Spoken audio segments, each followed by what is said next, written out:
So, when a new virus pops up, what's a country's first line of defense? It's their surveillance system. But here's the thing, how do we know if that shield is actually strong enough before a crisis hits? Well, today we're going to break down the 5 practical steps that are used to evaluate those very defenses. Yeah, we've all seen those scary headlines about outbreaks like SARS or avian flu. These events are a pretty stark reminder of why having a robust national surveillance system is so important. They're basically our global early warning system, our very first defense against major public health threats. And that really leads to the million-dollar question. It's one thing to have a system in place, but how in the world do we know if it's actually effective? Ready for whatever comes next? How do you measure its true strength? To answer that, we're going to follow the World Health Organization's practical guide. First, we'll get into why this kind of checkup is so vital. Then we'll walk through the key steps, planning your approach, defining your measures, building a toolkit, and finally turning all those findings into real action. So first things first, why even bother doing this? This isn't just about bureaucracy or filling out paperwork. Think of this as a vital national-level health check. Probably the best way to picture this whole thing is to imagine a really high-stakes health checkup, but for an entire country. We're not just looking at one patient. We are assessing the nation's collective immune system against disease. And honestly, the stakes couldn't be higher. And just like any major project, this national checkup, it all starts with a solid plan. This is the foundation for everything that comes after. The goal here is just absolute clarity. Before you even think about assessing anything, you've got to define the boundaries. You have to decide very precisely what's in, what's out, and what the timeline is going to look like. So this really breaks down into 2 huge decisions. First is scope.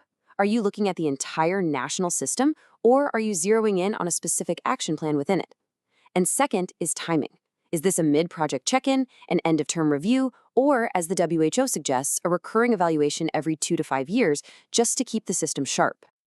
Okay, so once the what and the when are locked in, it's time for step 2, defining what success actually looks like. You can't improve what you don't measure, right? This phase is all about creating the yardstick.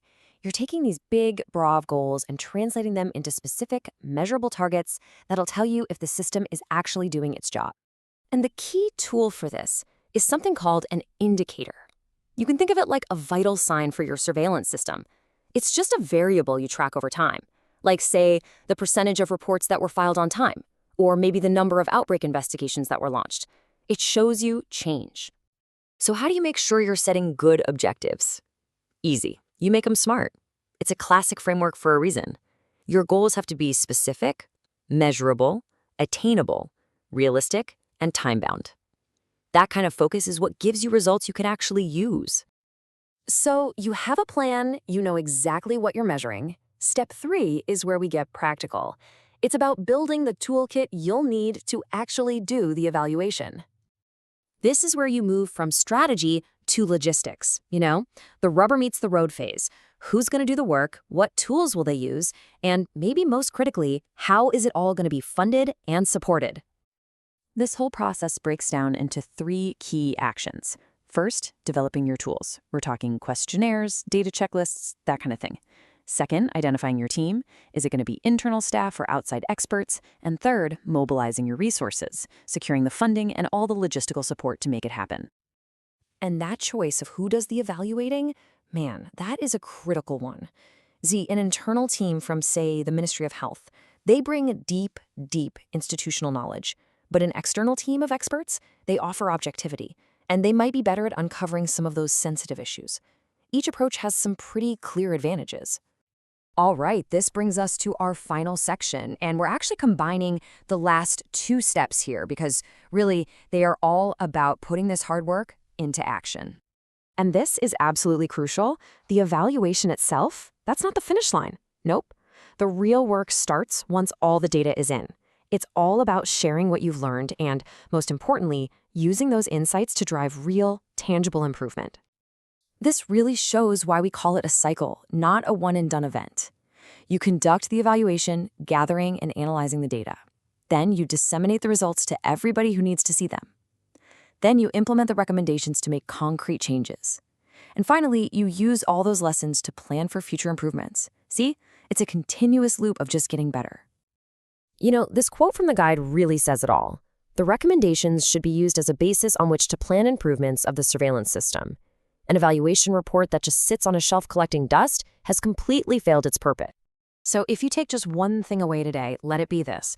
Evaluation isn't an audit. It's not some final exam. It is the engine of continuous improvement for our public health defenses.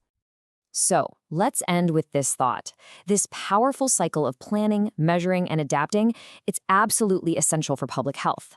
But where else could it make a world of difference? I mean, think about it. Our education systems, infrastructure, public safety, it's definitely something to think about.